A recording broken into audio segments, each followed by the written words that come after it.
بسم اللہ الرحمن الرحیم۔ درس نظامی آن لائن اکیڈمی کی طرف سے خوش آمدید۔ سب سے پہلے اس چینل کو سبسکرائب کیجیے اور اس ویڈیو کو لائک کیجیے اور بیل کی بٹن کو دبائیں تاکہ مزید ویڈیو حاصل کر سکے، اور اس ویڈیو کو زیادہ سے زیادہ شیئر کیجیے تاکہ اور لوگوں کو بھی فائدہ حاصل ہو سکے۔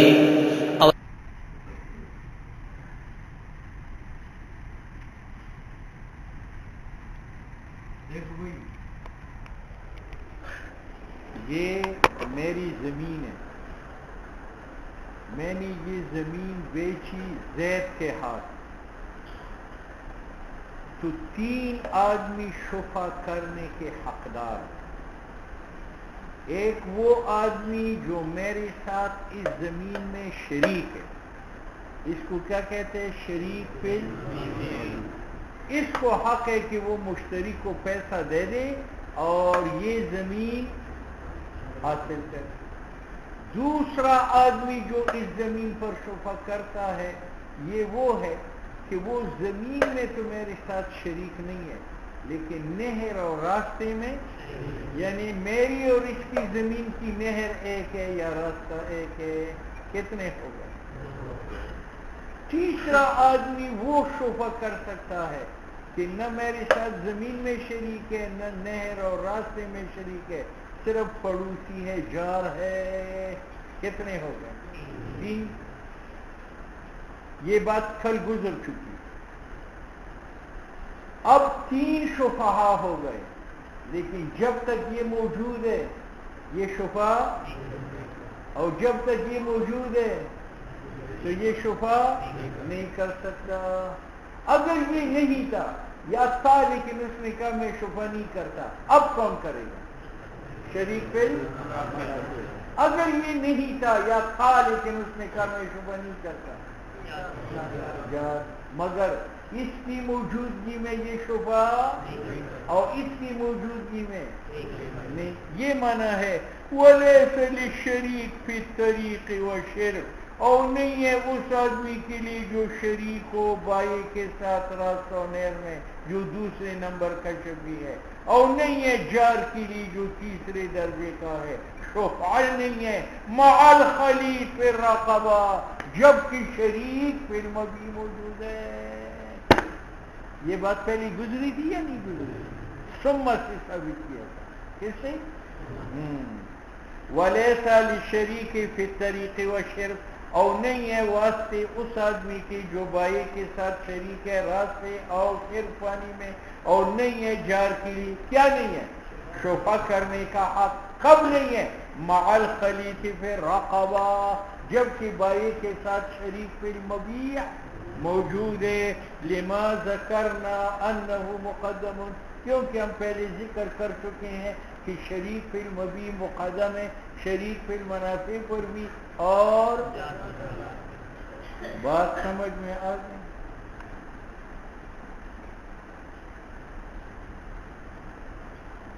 آگے مسئلہ مختلف فی ہے، ذرا غور سے دیکھیں۔ پہلے نمبر کا شفیع کون تھا؟ دوسرے نمبر کا، تیسرے نمبر کا۔ اب میں نے زمین بیچی، پہلا شفیع موجود ہے، لیکن یہ کہتے ہیں میں شفا نہیں کرتا، تو موجود ہے لیکن شفا نہیں کرتا، اب کون کرے گا؟ شریک فی المنافع۔ اب شریک فی المنافع موجود ہے لیکن وہ کہتے ہیں میں نہیں کیا کرنا، میں شفا نہیں کرتا، اب کون کرے گا؟ یہ معنی ہے وَإِن سَلَّمَ، اگر شریک فی المبیع ترک کرے شفا، فَالشُّفْعَةُ لِلشَّرِيكِ فِي الطَّرِيقِ، اب شفا واسطے شریک فی الطریق کا ہے۔ وَإِن سَلَّمَ، اگر شریک فی الطریق شفا ترک کرے، أَخَذَهَا الْجَارُ، جار لے گا، لما بینا من الترتیب، کیونکہ ہم بیان کر چکے ہیں کس کو؟ اب بات سمجھ میں آئی؟ سنو بھائی، تیسرے نمبر کا جار کون ہے؟ تیسرے نمبر کا شفیع کون ہے؟ جار۔ لیکن ایک مکان کے 4 جار ہو سکتے ہیں۔ اب دیکھو یہ مسجد ہے، تو اس کا جار دفتر والے ہے یا نہیں؟ اس کا جار یہ کارخانے والا ہے یا نہیں؟ اس کا جار وہ سامنے کارخانے والا ہے یا نہیں؟ اس کا جار یہ پیچھے کارخانے والے ہے یا نہیں؟ ہاں؟ تو گھر کی 4 دیواریں ہیں، ہر دیوار کے ساتھ جو ٹچ ہے وہ جار ہے۔ اب آپ نے کہا کہ اگر شریک بالمبی نہ ہو یا شفعت تر کرے، شریک بالمنافع نہ ہو یا شفعت تر کرے تو جار کرے گا، تو کون جار کرے گا؟ وہ یا یہ؟ ٹھیک ہے، تو کہتے گھر میں مرکزی دیوار دیکھو، وہ جس کے ساتھ ٹچ ہے وہ کرے گا، اور مرکزی دیوار یہ پیچھے ہے۔ آپ پیسے صندوق میں رکھتے ہیں اور صندوق کہاں رکھتے ہیں؟ پیچھے دیوار کے ساتھ، ٹھیک ہے یا نہیں؟ تو اگر یہ بک جائے تو دفتر والی شفا نہیں کر سکتے، وہ کارخانے والا نہیں کر سکتے، سامنے کارخانہ نہیں کر سکتا، پیچھے کارخانہ کرے گا۔ کیوں؟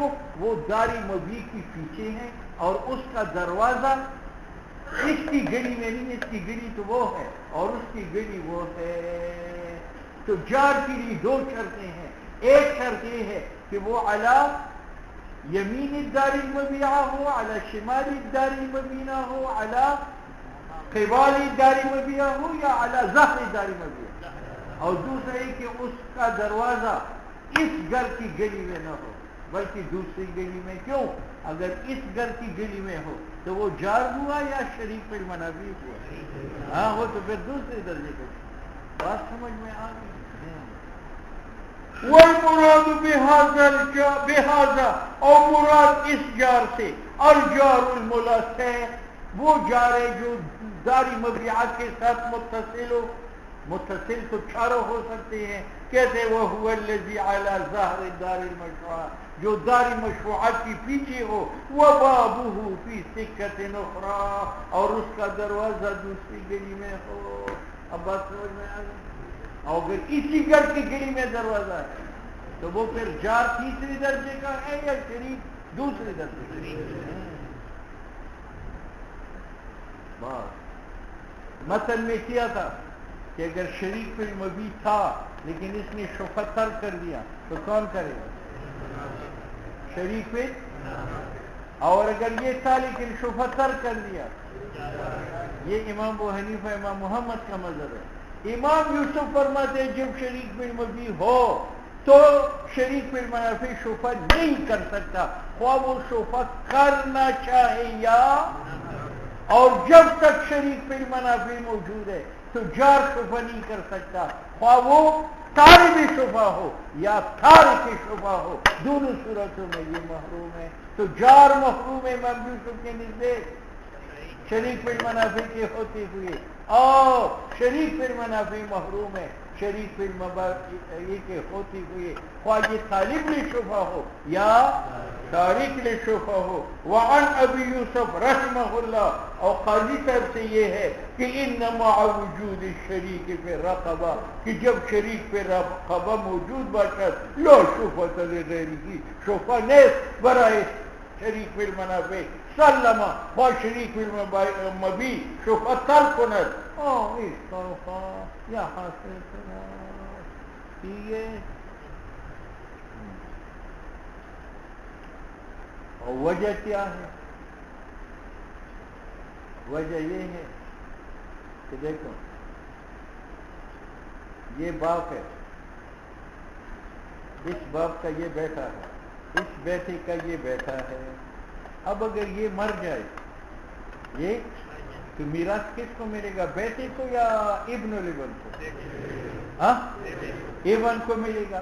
اب ابن اگر کہیں میں میراث نہیں لینا چاہتا تو پھر بھی ابن الابن کو نہیں ملے گا، اور اگر کہتے میں میراث چاہتا ہوں پھر بھی ابن الابن کو نہیں ملے گا۔ یہ حاجب ہے اور وہ محجوب ہے، اور محجوب محروم ہوتا ہے۔ تو اسی طریقہ سے شریک بالمبیع حاجب ہے شریک بالمنافع سے، اور شریک بالمنافع حاجب ہے، تو جار محروم ہے شریک بالمبیع کی ہوتی ہو، بالمنافع کی ہوتی ہے، خواہ وہ شفعہ کرے یا نہ کرے، اور شریک بالمنافع محروم ہے شریک فی المبی کی ہوتی ہوئی خواہ وہ شفا کری یا نہ کری. یہ معنی ہے لِأَنَّهَا مَحْجُوبُ نَبِی، کیونکہ جار اور شریک فی المنافع یہ محروم بھی ہی بس سبب شریک فی المبی کے.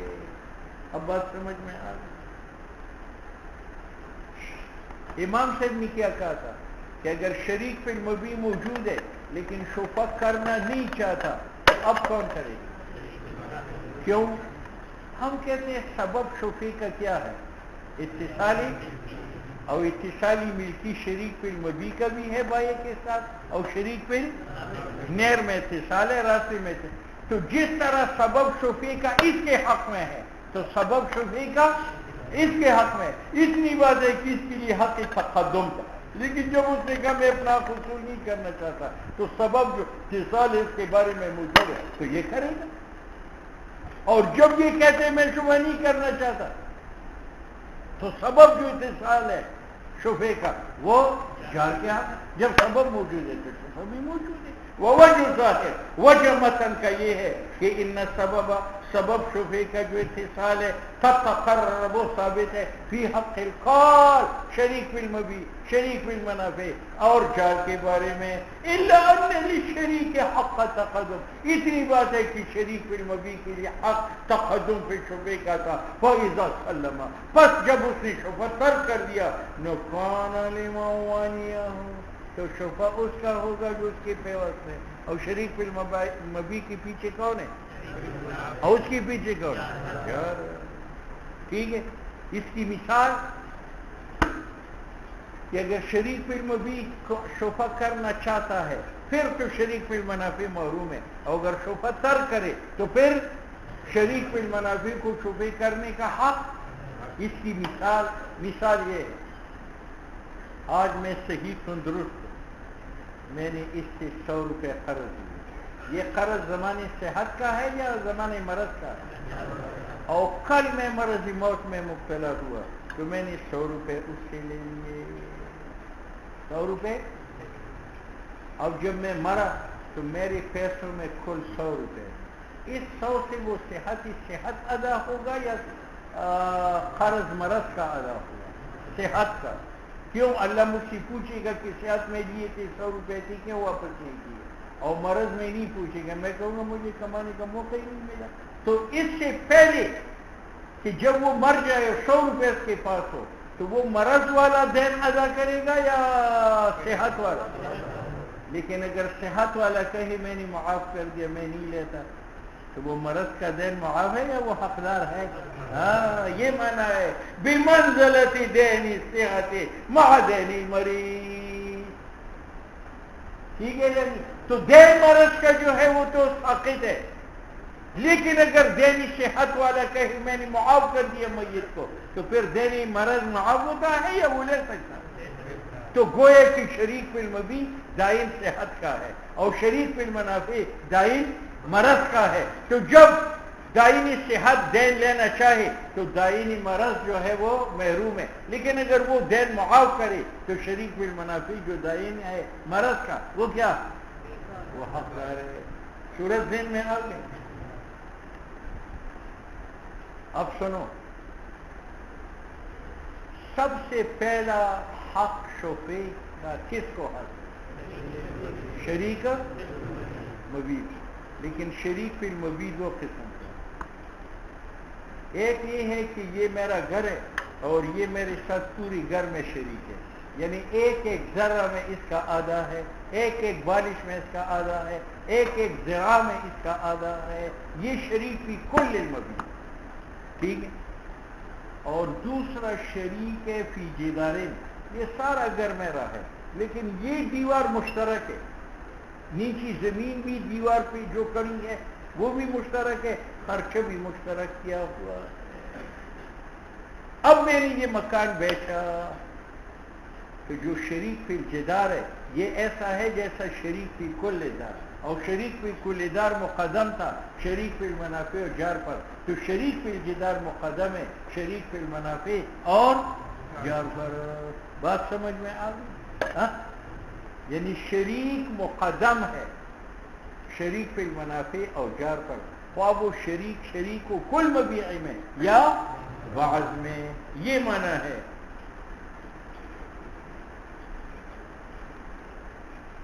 والشریک فی المبیع، جو شریک فی نفس المبیع ہے، قد یکون فی بعض منہا، وہ شریک ہوتا ہے بعض مبیعہ میں، کما فی منزل معین من الدار، جیسے یہ میرے ساتھ مکان کے ایک کمرے میں شریک ہو، او جدار معین منہا، یا ایک جدار میں شریک ہو، نو وہوا، یہ شریک فی الجدار مقدم ہے علی الجار فی المنزل، اس آدمی پر جو پڑوسی ہو اور پوری مکان کے ساتھ وہ متصل ہو۔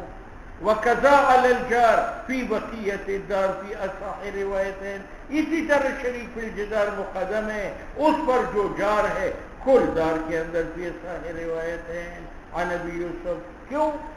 وجہ یہ کہ شریک فی الجدار اگرچہ شریک فی جزء ہے لیکن اس کا اتصال قوی ہے یا جار کا اتصال قوی ہے؟ شریک فی الجدار کا یہ معنی ہے لأن اتصالہ، شریک فی الجدار کے اتصال بائی کے ساتھ اقوا ہے، والبقعۃ واحدۃ، اور عقد بیعہ ایک ہے، بائی نے کل مکان ایک عقد میں مشتری کے ہاتھ بیچا۔ بس یہ تو پہلے درجے کا شفیع تھا جو شریک تھا، اس کی تفصیل کی کہ اس کی دو قسم ہیں، ایک شریک فی کل دار اور ایک شریک فی بعض دار، یہ دونوں مقدم ہیں، شریک فی المنافع پر بھی اور جار پر۔ دوسرا شفیع کا ہوتا ہے شریک فی، اب شریک فی المنافع کے دو قسم ہیں، ایک شفیع بن سکتا ہے ایک نہیں بن سکتا۔ ایک یہ ہے کہ میرا اور آپ کا اشتراک ہو طریقہ میں، وہ طریقہ عام ہے، وہ طریقہ جیسے یہ جی ٹی روڈ یہ قندہار سے نکلا ہے دلی پر پہنچ چکا ہے، اب اسی جی ٹی روڈ پر میرا مکان ہے گجرانوالہ میں اور آپ کا مکان ہے قندہار میں، آپ نے قندہار میں بیچا مکان اور میں شبہ کرتا ہوں کہ میں اس کے ساتھ شریک ہوں، ایک سڑک پر ہمارا گھر ہے، تو جناب یہ شفیع نہیں بن سکتا کیونکہ یہ طریق عام ہے، اور سبب شفیع کا اشتراک فی طریق خاص ہے۔ طریقہ خاص یہ ہے کہ یہ راستہ ہے آگے سے بند ہے، آگے سے بند، اب اس پر یہ مکان ہے یہ مکان ہے یہ مکان ہے یہ مکان بکا، باقی تین مکانات والی شبہ کر سکتے ہیں کیونکہ یہ طریقہ عام ہے یا طریقہ خاص ہے، اور جو طریقہ عام ہے جی ٹی روڈ ہے دلی سے قندہار تک ہے، میرا مکان اسی سڑک پر دلی میں ہے اور آپ کا مکان اسی سڑک پر قندہار میں ہے، اب میں نے مکان بیچا، آپ شبہ کرتے ہیں کہ میں شریک پہ طریقے، یہ نہیں، تو شرکت مطلقی طریقے میں سبب شفیع کا ہے یا طریقہ خاص میں؟ طریقہ خاص کون سا ہے؟ موٹر وے یا بند، بات سمجھ لیں۔ اسی طرح نمبر دو شفیع شریک فی شرب ہے، شریک فی شرب، شرب بھی جو قسم کا ہے ایک عام اور ایک خاص، یہ دریائے کابل ہے، اس سے جلال آباد میں آپ کی زمین سیراب ہوتی ہے اور اسی دریائے کابل سے اٹھک میں میری زمین سیراب ہوتی ہے، اب آپ نے جلال آباد میں زمین بیچی، میں شبہ کرتا ہوں کیونکہ میں آپ کے ساتھ شریک فی شرب ہوں، یہ غلط ہے کیونکہ وہ شرب عام ہے یا خاص؟ عام۔ شرب خاص سبب شفیع کا ہے، شرب خاص وہ نہر ہے جس سے دو بار سیراب یا زیادہ سے زیادہ، یہ نہر ہے اس سے یہ تین باغات سیراب ہے، جو اپنا باغ بیچے گا باقی پر شبہ کر سکے گا، اور بعض نکاح نہر خاص اس کو کہتے ہیں جس میں کشتی نہ چلتی، کشتی، بات سمجھ میں آ گئی؟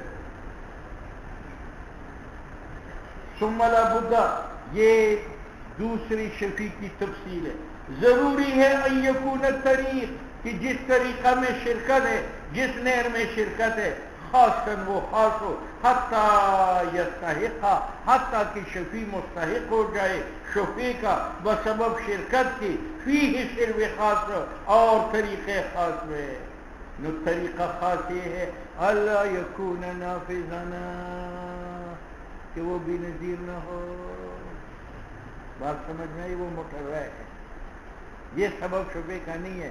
جی ٹی روڈ پر تو کروڑوں مکانات موجود ہیں. اور شرب خاص یہ ہے ان یکون نہران لا تجری فیہ سفن، کہ ایسی نہر ہو جس میں کشتی نہ چل سکے، او ما تجری فی، جس میں کشتی چلے، فہو عام، وہ عام ہے، وہ سبب شبے کا نہیں ہے. وہذا عند بابجی و محمد. اور امام یوسف فرماتے ہیں کہ نہر خاص یہ ہے یکون نہران، کہ وہ ایسی نہر ہو یسقى منہ قراقان، جس سے 2 باغات سیرابسون اور ثلاثہ یا 3 باغات، وما زاد على ذلك فهو عام، اور جس سے 3 باغات 4 باغات سیراب، وہ کیا ہے؟ وہ عام ہے، وہ سبب شبے کا نہیں ہے. بات سمجھ میں آ گئی؟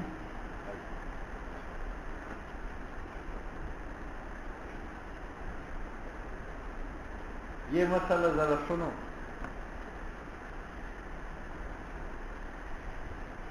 یہ لمبی گلی ہے یا نہیں ہے؟ ہاں لمبی، اپنی کتاب میں دیکھو ہے نہیں ہے؟ ادھر دیکھو، ادھر قلم ہے.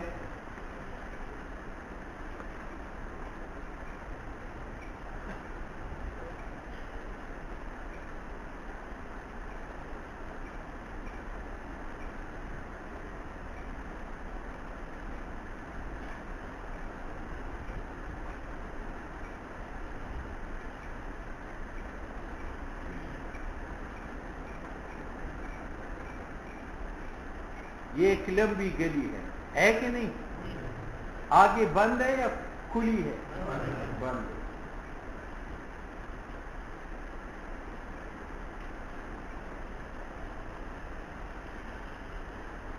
اس سے یہ ایک گلی نکلتی ہے. آگے بند ہے یا کھلی ہے؟ ہاں بند ہے.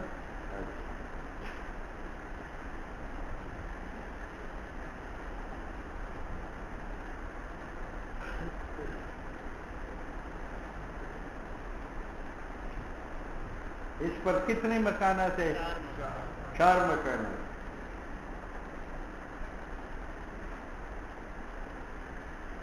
اس پر فرض کرو کتنے مکانات؟ 6 مکانات. ٹھیک ہے. اب مولوی صاحب آپ یہاں سے چلتے ہیں، یا اس گھر میں سے یا اس میں سے یا اس میں سے یا اس میں یا اس میں، یا آگے چل کر اس گلی میں جاتے، اس گھر میں اس گھر میں اس گھر میں اس گھر میں. ٹھیک ہے. ہاں اب مولوی صاحب اگر اس لمبی گلی میں کوئی مکان بک جائے تو یہ باقی 5 بھی شفا کر سکتے ہیں اور یہ 4 بھی. کیوں؟ اس راستے میں مرور کا حق جس طرح ان 6 کو ہے تو ان 4 کو بھی ہے. تو ان مکانات پر یہ لوگ شفا کر سکتے ہیں.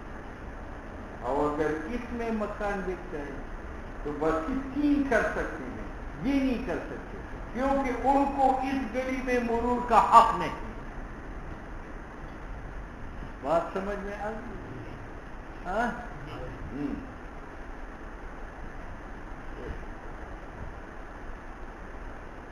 یہ طریقہ نافذ ہے یا غیر نافذ ہے؟ غیر نافذ، یعنی یہاں بند ہے. ٹھیک ہے. اور یہ گلی نافذ ہے یا غیر نافذ؟ غیر نافذ ہے، یعنی آگے بند ہے. اس پر کتنے مکانات ہیں؟ اور اس پر 6. اب اگر نیچی گلی میں کوئی طویل گلی میں کوئی مکان بک جائے تو باقی 5 بھی شبہ کر سکتے ہیں اور یہ 4 بھی، کیونکہ ان 4 کو اس طویل گلی میں مرور کا حق ہے تو یہ شریک پہ طریق ہے. اور اگر اس چھوٹی گلی میں ایک مکان بک جائے تو کون شبہ کرے گا؟ باقی 3 کریں گے. اور طولا والی شبہ نہیں کر سکتے کیونکہ ان کو اس طریق میں مرور کا. اب بات سمجھ میں آ گئی؟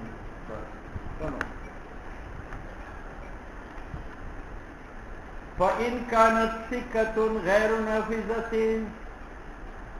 اگر ایک گلی ہے غیر نافذ، اس سے مراد کون ہے؟ وہ چھوٹی گلی جس پر کتنے مکانات ہیں؟ یہاں کتنے ہیں؟ 3 ہے یا نہیں ہے؟ ہاں جی. اچھا ینشعب نکلتی ہے منہا اس ٹوٹی گلی سے سکۃ غیر نافذۃ ایک دوسری گلی غیر نافذ وہ دوسری گلی صغرا ہے یا مستطیل؟ ہاں اس پر کتنے مکانات؟ 6 مکانات. فبیعت دار فی السفلا تو بیچا گیا گھر سفلا کے اندر. فلأہلها اہل السفلا جو اسی کے اہل کے لیے کیا ہے یہ وہ چھوٹی گلی ہے. دون اہل العلیاء اہل علیا کے لیے نہیں ہے جو لمبی گلی والے ہیں. ٹھیک ہے. اچھا او ان بیعت فی العلیاء اگر علیا میں بک جائے. علیا کون سا ہے؟ وہ طویل جس میں 6 مکانات ہے. فلأہل السکتین تو شفا کیوں؟ اس لیے کہ طویل والوں کو جس طرح حق مرور حاصل ہے تو قصیر طریقوں والے کو بھی حقی. اس لیے کہتے ہیں والعلت ما ذکرنا اور دلیل وہ ہے جو ہم ذکر کر چکے ہیں کتاب ادب القاضی جلد 40 میں کہ طولہ میں مکان بک جائے تو قصرہ والی شبہ کر سکتے ہیں کہ ان کو حقی مرور حاصل ہے. اگر قصرہ میں بک جائے تو طولہ والا نہیں. یہ وہی بات ہے. ولو کان نہر صغیر ایک نہری صغیر ہے. یہ ہے یہ نہر صغیر ہے. یہ کیا ہے؟ اس پر یہ زمین ہے یہ زمین ہے یہ زمین ہے یہ زمین ہے یہ زمین ہے. اس سے ایک نہر اصغر جدا ہو گئی ہے. اس پر یہ 2 زمینیں ہیں. اب اگر صغیر نہر میں کوئی زمین بک جائے تو باقی 3 شفا کر سکتے ہیں اور اصغر والی بھی کیونکہ ان کا فن یہاں سے آتا ہے. اور اگر اصغر میں یہ مکان بک جائے تو دوسرا مکان والا شفا کر سکتا ہے. یہ نہیں کر سکتے کیونکہ ان کا فن اس سے نہیں گزرتا. بات سمجھ میں؟ ولو کان نہر صغیر ایک چھوٹی نہر ہے یؤخذ منہ نہر اصغر منہ اس سے اور چھوٹی نہر نکالی جاتی ہے تو وہ قیاس کرو طریق پر فیما بینا یعنی اصغر والی صغیر والوں پر شبہ کر سکتے اور صغیر والے نہیں کر سکتے. پٹھانوں کا مسئلہ یہ میرا گھر ہے یہ اور یہ تبلیغی کا گھر ہے. الگ الگ گھر. تبلیغی نے اپنی سیل میں سائبان بنانا چاہا تو میرے مکان پر اس دیوار پر لکڑی رکھی اور اوپر گھاس پھوس ڈالا نیچے بیٹھتا ہے. ٹھیک ہے. اب کل میں نے یہ مکان بیچا. تبلیغی کہتے ہیں میں تو تیرے ساتھ شریک ہوں میں اول نمبر کا شفیع ہوں کیونکہ میری لکڑی تیری دیوار پر پڑی ہے. تو مصنف کہتے ہیں لکڑی رکھنے سے یہ شریک نہیں بنتا یہ بدستور جار ہے 3 درجے کا شفیع. بات سمجھ میں آ گئی؟ یہ دیوار کس کی ہے؟ میری. اور یہ لکڑ کس نے رکھے؟ تبلیغی نے. اب میں نے اپنا مکان بیچا. اب تبلیغی کہتے ہیں کہ میں اول نمبر کا شفیع ہوں یعنی شریک فی المبیع ہوں میں پہلا شبہ کروں گا. تو مصنف کہتے ہیں کہ لکڑی رکھنے سے تبلیغی شریک نہیں بنتا وہ بدستور کیا ہے؟ جار ہے 3 نمبر کا شفیع ہے. یہ معنی ہے. ولا يكون الرجل اور نہیں بنتا تبلیغی بالجزء على الحائط اگر وہ لکڑی رکھ کے میری دیوار پر کیا نہیں بنتا شفیع شرکت شفیع شرکت شفیع شرکت کا ولكنه شفیع جوار وہ شفیع جوار کا ہے. لأن العلت کیونکہ شفا بشرکت کی لیے علت شرکت فی عین المبیع زمین ہے وبوسط الجزء اور لکڑی رکھنے سے لا يصير شریکا بالدار وہ شریک بالدار نہیں ہے. الا انه جار ملازقا وہ جار کے وقت ہے منتی لکڑی کو گراؤ نہ پیدا پہنچا دو. اس لیے کہتے ہیں والشریک فی الخشبۃ تكون على حائط الدار جارا. یہ اور بات یہ میرا گھر ہے یہ تبلیغی کا گھر ہے. میں نے اپنے گھر میں سائبان بنا کر لکڑی کا سر کہاں رکھا؟ ہاں دیوار پر. تبلیغی نے ادھر سے اپنے گھر میں سائبان بنا کر لکڑ کی سر کہاں رکھ لیے؟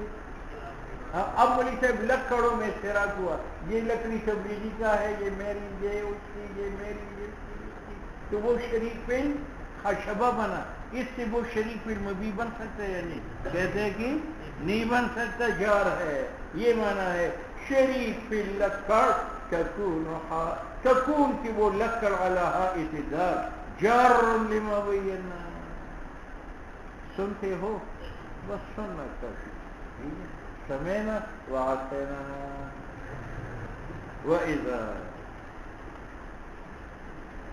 ذرا جمعرات تک تھوڑا تھوڑا پڑھو، جمعرات کو طالب علم آئے نا.